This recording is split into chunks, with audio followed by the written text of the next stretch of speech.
My last broadcast I was discussing about the domestic violence situation in this country and how officers seem to be doing less instead of what they're required to do by law.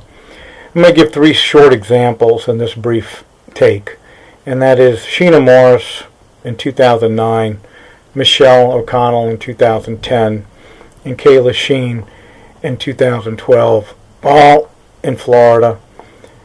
All young women, all that had had abusive relationships with men that they were close to, engaged to, or maybe living with. All 3 of these young women turned up dead. All 3 of these young women were classified as suicides. All 3 of these young women had prior law enforcement encounters where police should have come and dealt with the situation before it got out of hand.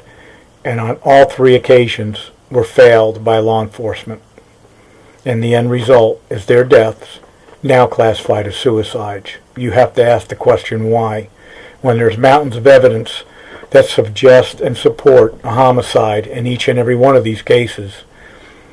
Is it because law enforcement made a big mistake in the domestic violence calls and didn't make an arrest, and eventually these young women wound up dead?